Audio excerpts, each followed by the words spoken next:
La desaparecida Unión Soviética solía ser muy hermética en muchas cosas. Muchos sucesos que ocurrían dentro de aquel lugar solamente se quedaban ahí. Había cosas como por ejemplo los casos de criminales seriales, que solían guardarse con mucho sigilo porque aseguraban que eso eran cosas capitalistas. Es decir, que ese era un problema del mundo capitalista, ellos no lo podían tener, y resulta que tenían algunos de los peores. Lo mismo ocurría con muchas otras cosas, y por supuesto que con el fenómeno ovni pasaba lo mismo.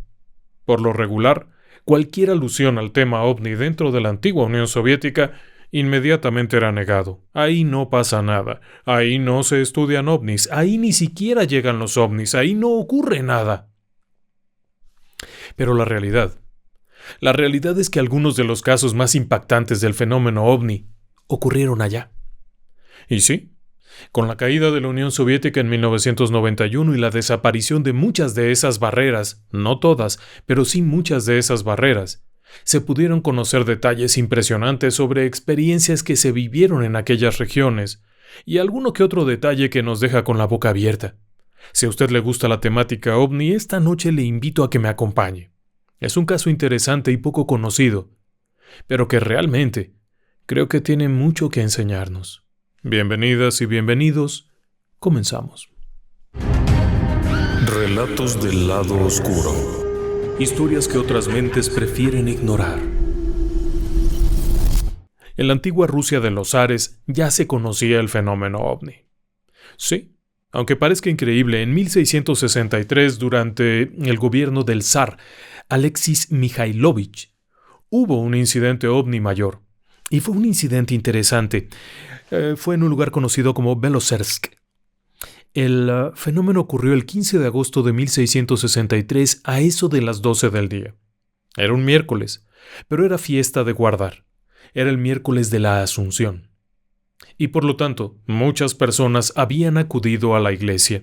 Esta comunidad que se encuentra cerca de la región de Voloida.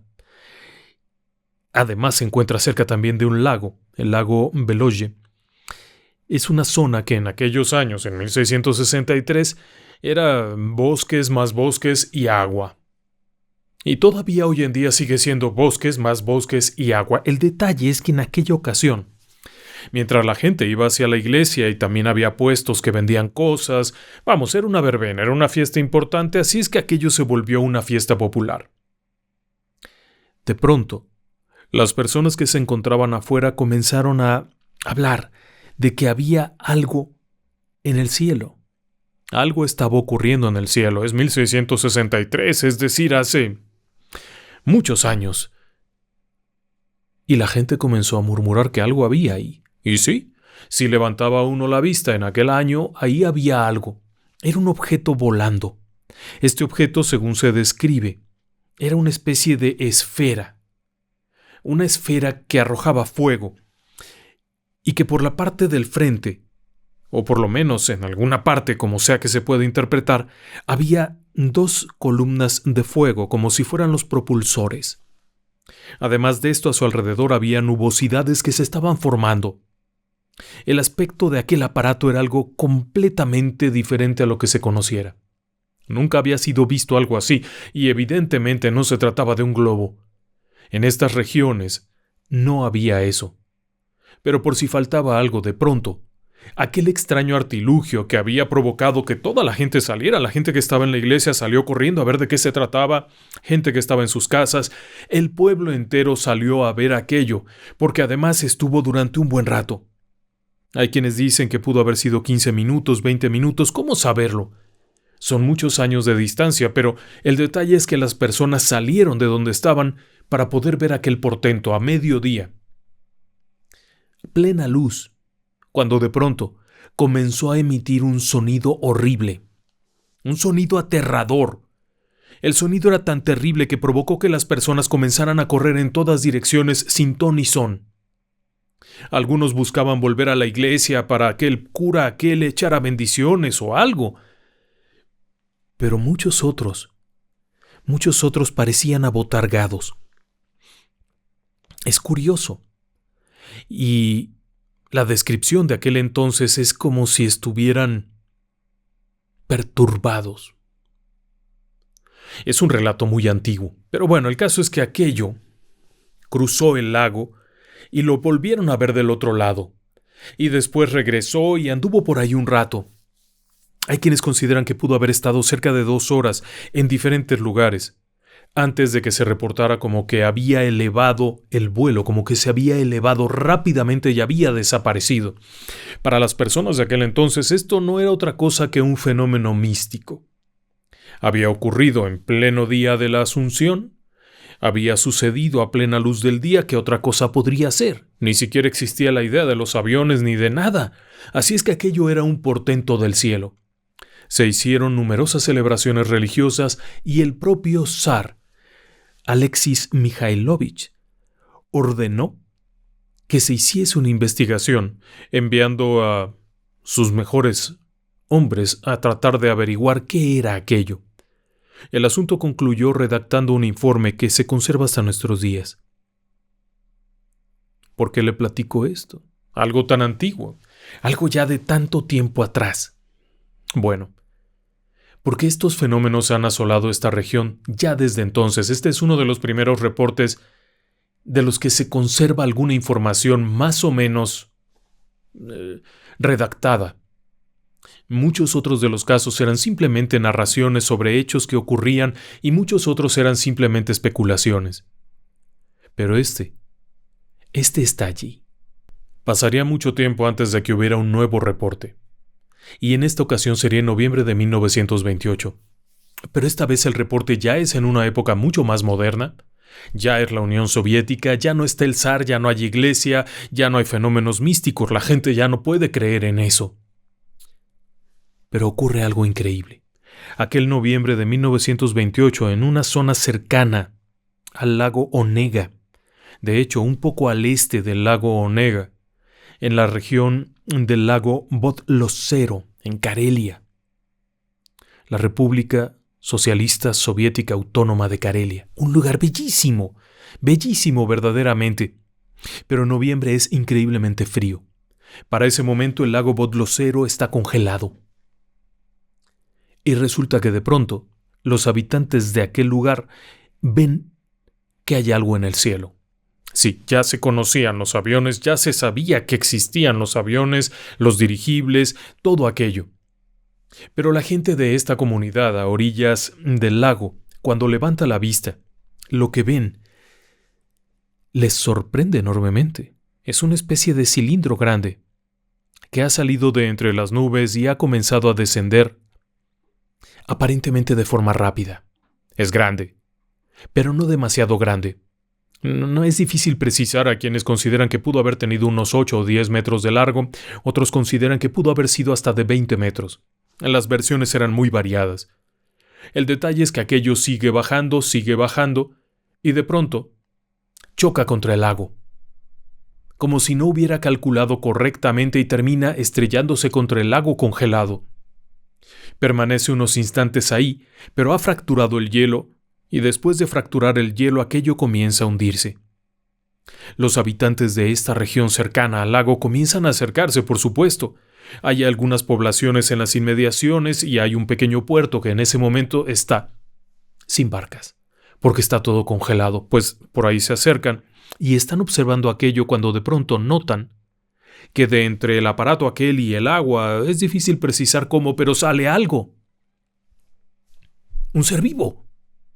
Una criatura, de brazos muy delgados y piernas muy delgadas. La descripción original de aquel encuentro fue la de un gris. Sale de su nave aquella que está ahí accidentada y que se está hundiendo, empieza a revisar alrededor cuando de pronto se da cuenta que está siendo observado. Esta criatura nota que los habitantes de la región están por ahí viendo y regresa rápidamente, se mete a su nave y se encierra, mientras la nave tranquilamente se va hundiendo y se va hundiendo hasta que queda cubierta por el agua y un rato después completamente cubierta por hielo. No era una profundidad enorme. Aquello debe de haber quedado a no más de unos 70 u 80 centímetros de profundidad, el lomo de aquel artefacto. Sin embargo, no pierda de vista que lo que siguió de esto fue frío y más frío. Durante las semanas siguientes, además de que el lago se volvió a congelar, las condiciones generales fueron terribles. El invierno en estas regiones puede ser verdaderamente pavoroso, así que poca gente se acercaba a aquello. Solo uno que otro valiente se acercaron y aseguraban que si quitaba uno una poca de la pelusa de arriba del lago, podía verse el reflejo de aquel artefacto allá abajo. Esperaron a que llegara la primavera de 1929, pero para su disgusto, cuando fueron allá, ya no estaba aquello. Simplemente había desaparecido. Y como este hay muchos otros relatos. En 1950 hubo varios incidentes aéreos que fueron reportados pero no confirmados. En diferentes regiones de la Unión Soviética se aseguró que había habido incluso combates, que algunos de estos artefactos habían sido derribados y que también habían derribado a los aviones humanos. Esos eran simplemente reportes crudos, no había forma de confirmarlos.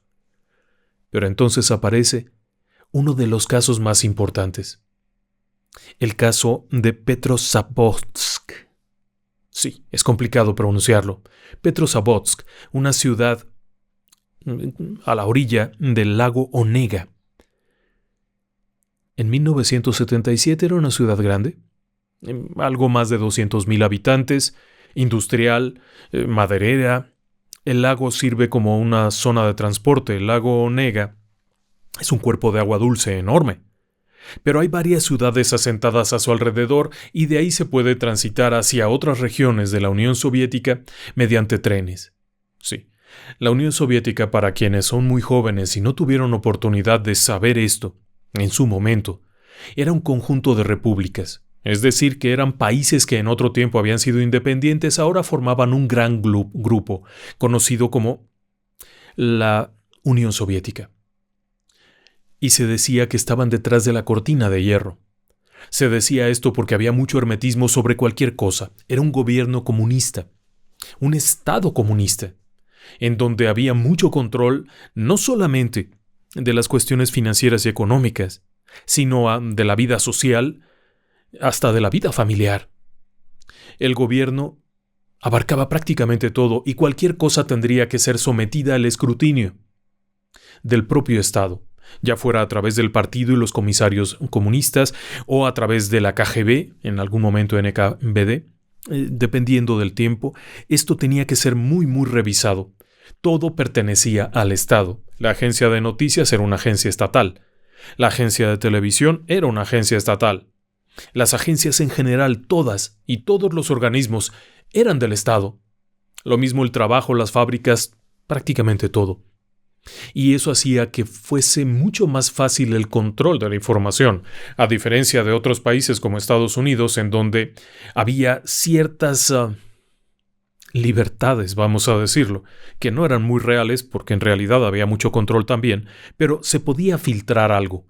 En la antigua Unión Soviética era mucho más rígido todo esto. Y es en ese periodo en donde nos encontramos ahora que le estoy platicando. Es 1977. Y esta región, Petrozavodsk, es una de esas zonas bastante prósperas. Se encuentra lejos de las zonas industriales más contaminadas, de las grandes urbes, y está rodeada de una enorme franja de naturaleza. Cerca de ahí existen numerosos bosques, lagos, pantanos, que hacen literalmente imposible construir o que crezcan, así que esta ciudad es bastante próspera porque es la ciudad grande de la región. Y es cuando ocurre aquello. Es el 20 de septiembre de 1977. Ha estado frío, nublado. Ha comenzado ya el otoño. Y sí, en estas regiones cuando comienza el otoño, comienza el frío, comienza a ponerse nublado, comienzan a hacerse más cortos los días, más largas las noches. Ese día, el 20 de septiembre de 1977, a eso de las 4 de la mañana ya ha comenzado la actividad. La zona del puerto, en donde se encuentran las embarcaciones, tanto pesqueras como madereras y demás, es una zona en la que hay mucha actividad. Pero también en las zonas interiores, en las zonas comerciales donde están los mercados, la actividad comienza muy temprano, lo mismo las panaderías y algunas empresas que están trabajando en 3 turnos están todavía en actividad. Es muy temprano, cuando de pronto alguien comienza a ver algo en el cielo. Deben de haber sido las 4:05.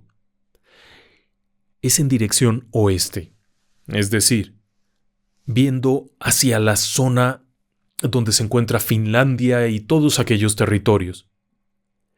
Ha aparecido un extraño resplandor entre las nubes. Algo que se está moviendo por dentro de las nubes y que emite una luz brillante. Las personas que se encuentran por ahí caminando hacia sus trabajos, manejando su automóvil hacia algún lado, que van en algún transporte, levantan la vista y ven aquello. De pronto aquello deja de ser simplemente una nube extraña a la distancia para convertirse en algo más físico que ha descendido. No ha descendido mucho. Debe de estar todavía a una cierta altura, pero aquello ya no parece ser simplemente un reflejo en una nube, sino una especie de esfera de fuego. Las personas que están por ahí comienzan a ponerse nerviosas. Por supuesto que aquello no se ve muy frecuentemente, pero ¿se acuerda usted de 1663, la esfera de fuego aquella que vieron cuando el zar Alexis Mikhailovich? Bueno, pues la descripción es bastante parecida. Este objeto va avanzando en dirección hacia la ciudad y pueden ver cómo va dejando de parecer una esfera de fuego para convertirse en otra cosa. Es algo de color rojizo que va avanzando. De pronto se detiene. Ya no está a gran altura, ha ido descendiendo y se detiene. Se queda flotando. Ahí, mientras que las personas se van reuniendo. Los pescadores y la gente que estaba en el lago listos para zarpar a sus actividades, observan aquello, se puede ver a simple vista, no hace falta gran cosa. Algunas personas caminando también se detienen. Es más, en la estación meteorológica que hay ahí, en Petrozavodsk, hay una estación meteorológica. La persona que estaba a cargo en ese momento pudo observar aquello con unos prismáticos. Está en una pequeña loma en la parte alta desde donde se observan las nubes y se mide todo esto. Bueno, pues la pudo ver y determinar que aquello tenía una trayectoria de oeste hacia el sur o hacia el sureste.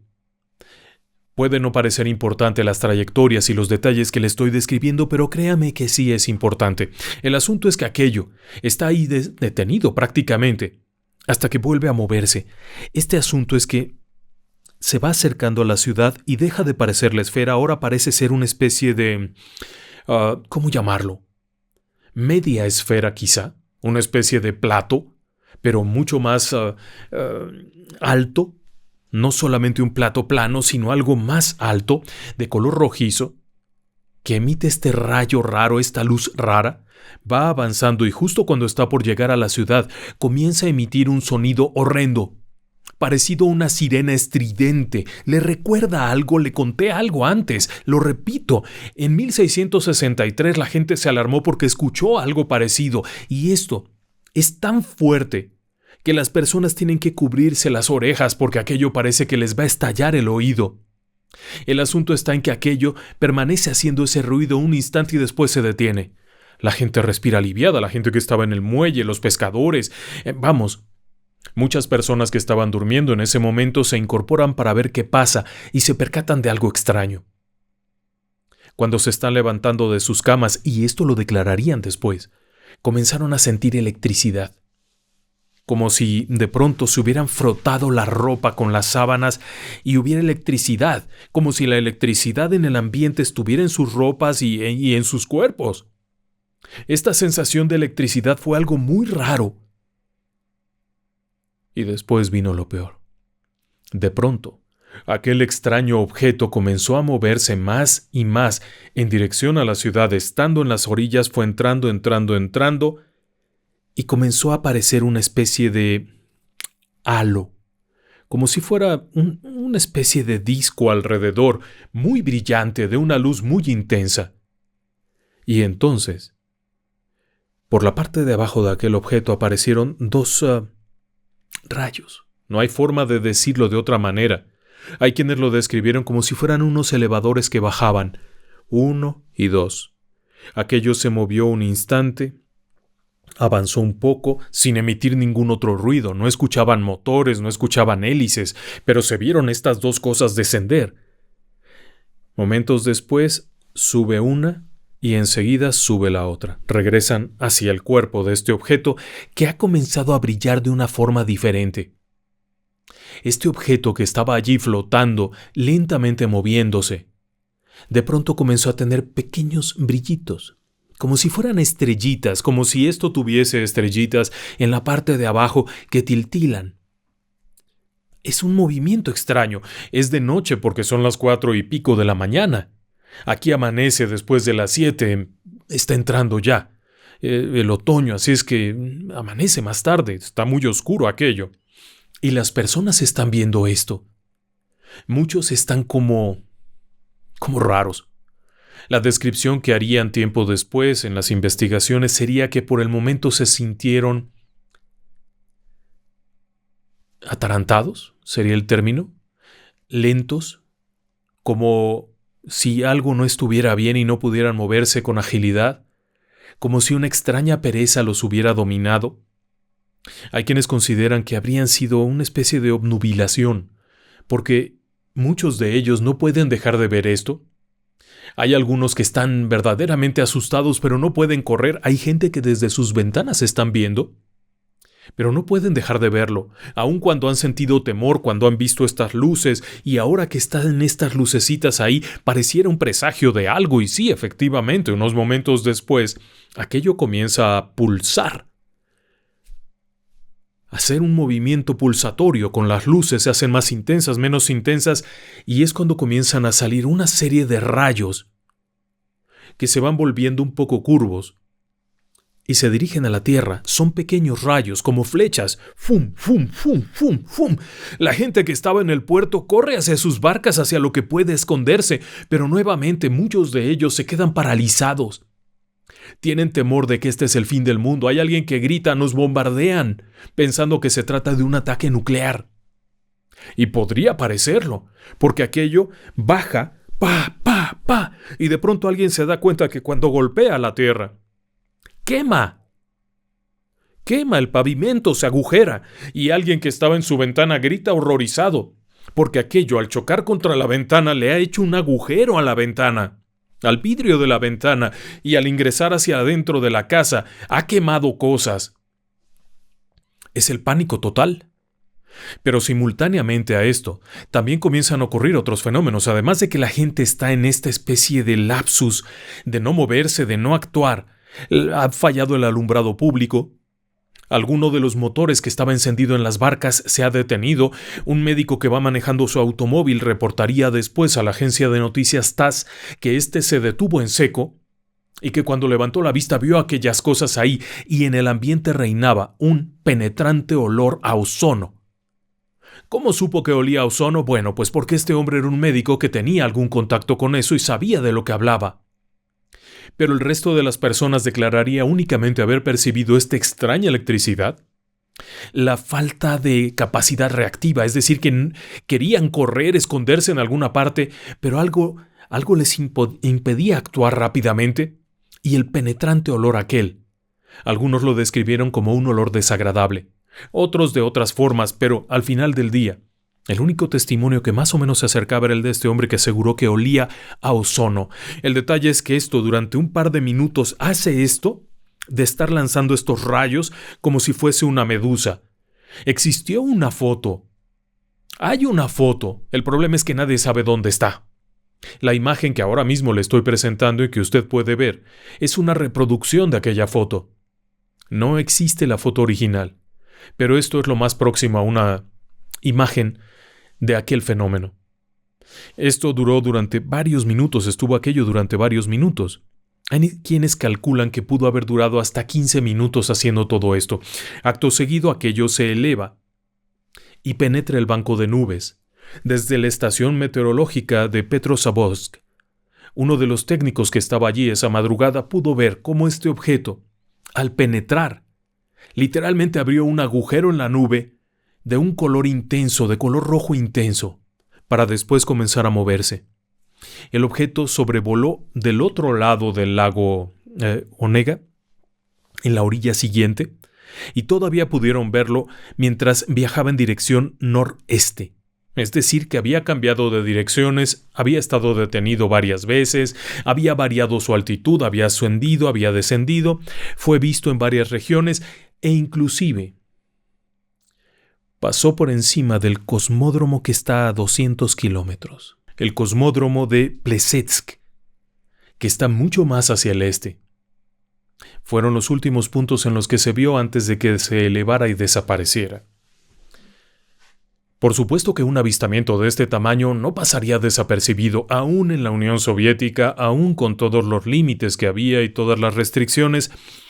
El problema fue grave, porque momentos después, la redacción de la agencia de noticias TASS sería bombardeada por llamadas telefónicas que avisaban que había iniciado la Tercera Guerra Mundial o que preguntaban si había iniciado la Guerra Mundial, puesto que pensaron que eso era un ataque, que era un ataque de algún tipo. La agencia de noticias se queda pasmada ante esto y envía a un corresponsal. Este corresponsal, Nikolai Milov, llegaría ese mismo día, en un rato más estaba allí, y comenzó a preguntar qué era lo que había ocurrido. Muchas personas le informaban atropelladamente de lo que habían vivido, de lo que habían visto, y sabe que era bastante coincidente. Pero además de avisar a la agencia TASS, también la otra publicación, Pravda, que era el diario oficial, enviaría a un investigador para allá. Fue tal el alboroto que posteriormente la Academia de las Ciencias de la Unión Soviética enviaría gente a investigar. Y el Instituto de Geografía, el de Leningrado, todos mandarían a alguien a preguntar qué había pasado allí. Llegaron miles de cartas de personas de otras regiones que preguntaban si era seguro ir allá, si es que había ocurrido un accidente nuclear, si es que había habido un bombardeo, si un misil había caído en el lugar equivocado. Vamos, había que investigar esto, y sí se investigó. La Academia de las Ciencias mandó un equipo que se encargó de entrevistar a muchas personas. Claro, al hombre de la estación meteorológica sería uno de los primeros, a los pescadores, y estos concluirían que los informes eran bastante coherentes. Lo que una persona que estaba hacia el norte de la ciudad reportaba coincidía con lo que alguien había visto. Por la forma en la que ambos estaban, los reportes eran coincidentes, no se contradecían, y el número de testigos era enorme. Pero además de eso, también se recuperaron las ventanas. Sí, en muchos de los relatos que hay al respecto se dice que las ventanas milagrosamente se repararon solas. No, eso es falso. Desmontaron las ventanas y se las llevaron. ¿Y por qué digo tan categóricamente eso? Bueno, pues porque se hizo un estudio. Se hizo un estudio de aquellos cristales. En 1978 y hasta 1981 llegaron algunos resultados de estos estudios. Sí. ¿Cómo lo sabemos? Porque la Unión Soviética desapareció en 1991, las repúblicas que formaban la Unión Soviética se hacen independientes y muchos de aquellos documentos secretos que estaban dispersos salen a la luz pública. Y algunos de estos documentos eran los análisis que se habían hecho a los cristales de aquellas ventanas que fueron afectadas por el fenómeno de 1977 y eran muy extraños. Aquellas ventanas, cristales normales de los que se utilizan en la Unión Soviética, es un vidrio un poco más grueso que el que usamos en México. Ese vidrio, que formaba los vidrios de las ventanas, había sido perforado por algo caliente. El contorno estaba afectado como si algo muy caliente hubiese tenido contacto con eso. Estaba derretido. Se habían formado cristales diferentes a la cristalografía transparente. Había algo mal. Algo muy caliente había penetrado por ahí. El asunto de los pavimentos no se pudo determinar bien a bien, pero también se analizaron muestras. Y si bien no había restos de radiación, no había ninguna cosa de qué preocuparse, lo verdaderamente preocupante era ¿de dónde salió esto? Algo que emite rayos que penetran cristales sin romperlos, algo que puede perforar el pavimento a través de calor intenso, era una gran pregunta. Después se averiguó algo más. Y es que el fenómeno había sido detectado por el equipo de Helsinki, la capital de Finlandia, si ha oído usted hablar de esas regiones. Bueno, Helsinki está mucho más al oeste, en dirección hacia el Atlántico, hacia el Báltico, de aquel lado está. Y resulta que la gente de control de vuelo, si bien en un principio dijeron las fuentes poco informadas que habían detectado en el radar aquel objeto, la realidad es que no lo detectaron en el radar. El radar de aquellas regiones era un radar primario, es decir, que solo detecta equipos que tengan transpondedor. Pues resulta que no lo detectaron en radar, pero lo vieron. Lo vieron a través de prismáticos, la gente de Helsinki, de Pulkovo, de Paski. Habían visto aquello alrededor de las 3 de la mañana.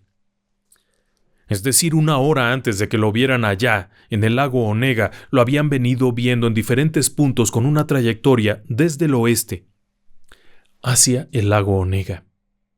Eso era también muy importante para la explicación final, pero había muchos más detalles. Por ejemplo, el hecho de que las agencias europeas tomaran conocimiento de esto.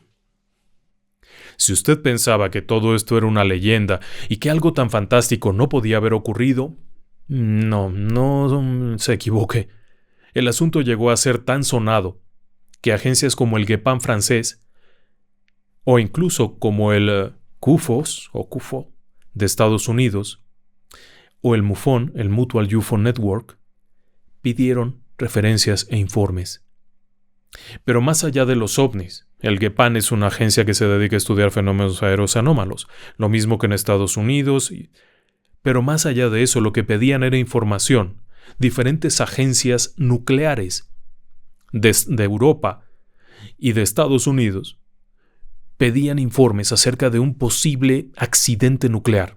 Lo que les preocupaba es que las descripciones que hacían las personas podrían coincidir con el estallido de algún cohete. Pudiera ser una prueba. Estaban haciendo una prueba quizá y algo había salido mal y eso es lo que querían saber. Por supuesto, la Unión Soviética no dijo nada de eso. Simplemente les dijo que no sabían qué era. Y es que el informe de la Academia de las Ciencias era lo menos revelador que podría haber sido. Simplemente se limitaban a decir que era algo que estaba en estudio y que no sabían el origen realmente. Pero aquello había dejado huellas y había tenido efectos. Poco después se dio un informe. Ese mismo día, el 20 de septiembre de 1977, a las 4:03 de la mañana había sido lanzado un cohete que llevaba un satélite, el famoso satélite Cosmos 955. Originalmente se decía que era un satélite de comunicaciones. Los Estados Unidos sabían que era un satélite espía. Quizá por eso en un principio no dijeron nada. Pero, curiosamente, y insisto en que es curiosamente, el cohete había sido lanzado el mismo día, más o menos a la misma hora. ¿Y desde dónde había sido lanzado? Casualmente había sido lanzado desde Plesetsk, el cosmódromo de Plesetsk, que se encuentra a 200 kilómetros al este, a la derecha. Y usted pensará, pues ya está, ahí está la explicación. Y sí, sonaría lógico. A la misma hora que la gente estaba diciendo que veía cosas locas en el cielo, había un cohete en ascenso. Y podría haber provocado una nubosidad extraña y el fuego y la confusión, si no fuera por 2 o 3 cosillas. La primera, el objeto que llegó a el lago Onega, a esta ciudad, venía del oeste y fue visto en Helsinki, al oeste. Muchos kilómetros al oeste, más de 500 kilómetros al oeste o no sé cuántos cientos de kilómetros al oeste fue visto. Y después comenzó a acercarse en esta dirección, partiendo del primer reporte a las 3 de la mañana. El cohete fue lanzado a las 4:03 y además fue lanzado en dirección este. Los cohetes que se lanzaban de este cosmódromo se lanzaban en dirección este-noreste, es decir, para allá. 200 kilómetros de distancia entre la ciudad y el cosmódromo. Adicionalmente, esto se lanzó hacia la derecha. No se habría prestado a confusiones. La teoría del cohete fue la más celebrada como una explicación razonable. Pero no lo fue. Quedaba claro que no lo era. Después se argumentó que podría haber sido algún tipo de fenómeno atmosférico, como por ejemplo una quimioluminiscencia. La contaminación ambiental, las diferentes pruebas que se habían realizado con cohetes y pruebas atómicas habrían contaminado la atmósfera que en algún momento habría tenido esta especie de respuesta. Pero había otro problema con eso. La teoría de la quimioluminiscencia atmosférica necesitaba, primero que nada, explicar cómo es que aquello se había movido cientos de kilómetros a velocidad constante, cómo había bajado, subido, hecho varias piruetas y finalmente había seguido avanzando en dirección contraria al viento. De acuerdo con los registros de la estación meteorológica, el viento estaba soplando de este a oeste, y aquel objeto viajaba de oeste a este. La quimioluminiscencia atmosférica depende de las nubes. Y en este caso, las nubes dependen de las corrientes de viento. Y esas corrientes de viento iban hacia el lado opuesto del que llevaba este fenómeno. Por supuesto que hubo mucho interés. Gente como J. Allen Hynek en los Estados Unidos se interesaron por el caso, pero la información fue escasa. Y fue escasa porque realmente saber algo más era imposible. Cientos de testigos, personas que acusaban algún tipo de trastorno posterior a la presencia de este objeto, pero al final del día no queda claro qué fue. Lo que sí queda claro es que tampoco sería el último. Durante los años siguientes se presentarían otros casos. Algunos de ellos serían especialmente importantes y tendrían un cierto parecido, como por ejemplo, el caso de Kapustin Yar. Kapustin Yar fue el otro cosmódromo. Era el lugar donde se hacían las pruebas de misiles, donde se hacían las pruebas nucleares, donde se detonaron cargas atómicas poderosas, donde se hicieron infinidad de cosas. Este lugar, en los años 40, después de la Segunda Guerra Mundial, fue el sitio en donde llegaron los científicos alemanes que se quedó la Unión Soviética. Así como la Operación Paperclip llevó científicos alemanes a los Estados Unidos, la Unión Soviética también lo hizo, pero los llevó a Kapustin Yar. Y ahí comenzaron a hacer todo tipo de pruebas. De ahí salió el primer misil que se probó, que era una copia de la bomba B-1 alemana. Ahí se hicieron pruebas atómicas, etcétera, etcétera, y ahí se estableció un sitio muy peculiar. El equivalente al Área 51 de los Estados Unidos está en Kapustin Yar. Sí, por supuesto, no hay forma de demostrarlo, porque se trata de una instalación súper secreta, pero todo el mundo sabe que en este lugar pasan cosas raras. Tan pasan cosas raras que en 1989 les pasó lo mismo. Lo mismo que les pasó allá en la ciudad, en el lago Onega, ocurrió aquí. Excepto que aquí hay misiles nucleares. El 28 de julio de 1989, alrededor de la medianoche, los centinelas de la zona donde se almacenaban los misiles y demás cosas que iban a ser probadas, donde estaban los arsenales, reportaron urgentemente que había algo en el cielo. El reporte no solamente era un reporte que señalaba la presencia de alguna lucecilla, sino algo misterioso, pidiendo apoyo. Aquellos guardias habían comenzado a detectar unas 2 horas atrás una extraña estrella. Se encontraba en dirección hacia Venus, pero era más brillante. No prestaron mucha atención. Podía haber sido cualquier cosa y, a decir de los primeros guardias que lo detectaron, aquello debe de haber estado muy lejos. Pero pronto dejaría de estar tan lejos. Un rato después aquello comenzó a acercarse. Después bajó y pudieron verlo más de cerca. No era un objeto tan grande. Debe de haber tenido, quizá, unos 5 metros de diámetro y era un objeto de forma discoidal, un poco oblongo. Aquello se fue moviendo, se fue acercando. Pudieron observarlo cerca de las barracas, para después moverse y acercarse hacia la zona donde estaban los arsenales. Ese momento fue muy tenso, porque el objeto bajó. Bajó hasta estar cerca de no más de 20 metros.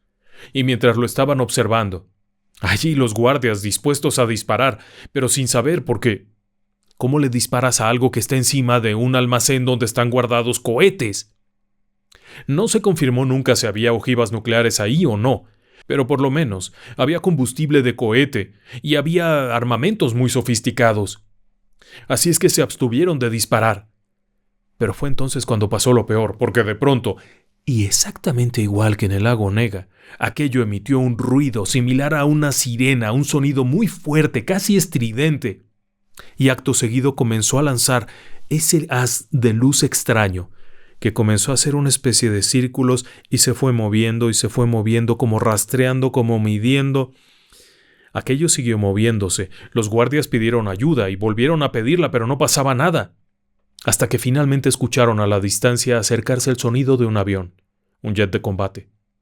Pudieron observar las luces del artefacto aquel, pudieron ver el chorro de un avión, probablemente un MiG-21 o algo parecido, que aceleraba en esa dirección, que giraba, daba la vuelta, y este objeto permanecía ahí, encima de la zona nuclear, cuando de pronto comenzó a elevarse tranquilamente. Se fue alejando. Pudieron observar aquel avión de combate que se acercaba y después los dos desaparecieron. Ya no se escuchó el motor del avión y ya no se vio aquel aparato.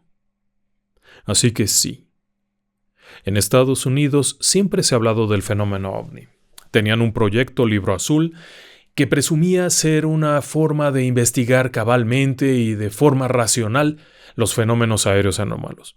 En realidad su objetivo era desmentir cualquier cosa, negarlo y ocultarlo. Estaban otros proyectos por ahí, pero de la Unión Soviética poco se decía. Y sin embargo, tenían su propio programa.